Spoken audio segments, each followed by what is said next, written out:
A Python használatának első lépései, alapok.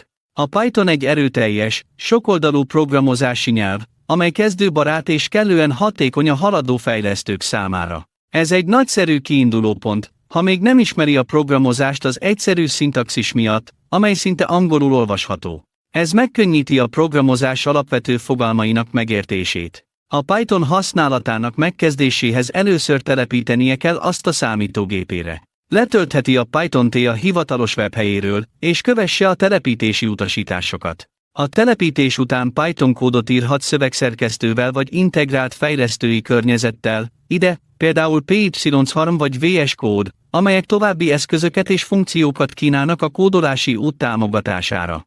Az egyik első fogalom, amelyet a Pythonban megtanul, a változók. A változók olyan információk tárolására szolgálnak, amelyekre a programban hivatkozni lehet és manipulálni lehet. Ezek elengedhetetlenek a dinamikus és rugalmas kód létrehozásához.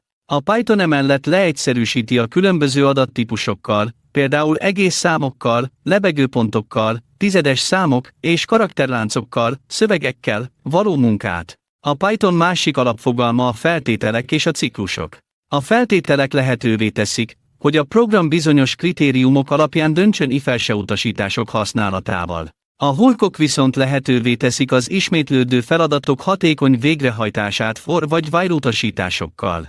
Végül a Python függvényei kódblokkok, amelyek csak akkor futnak le, amikor meghívják őket. Segítenek a kód újrafelhasználhatóvá és rendszerezhetővé tételében.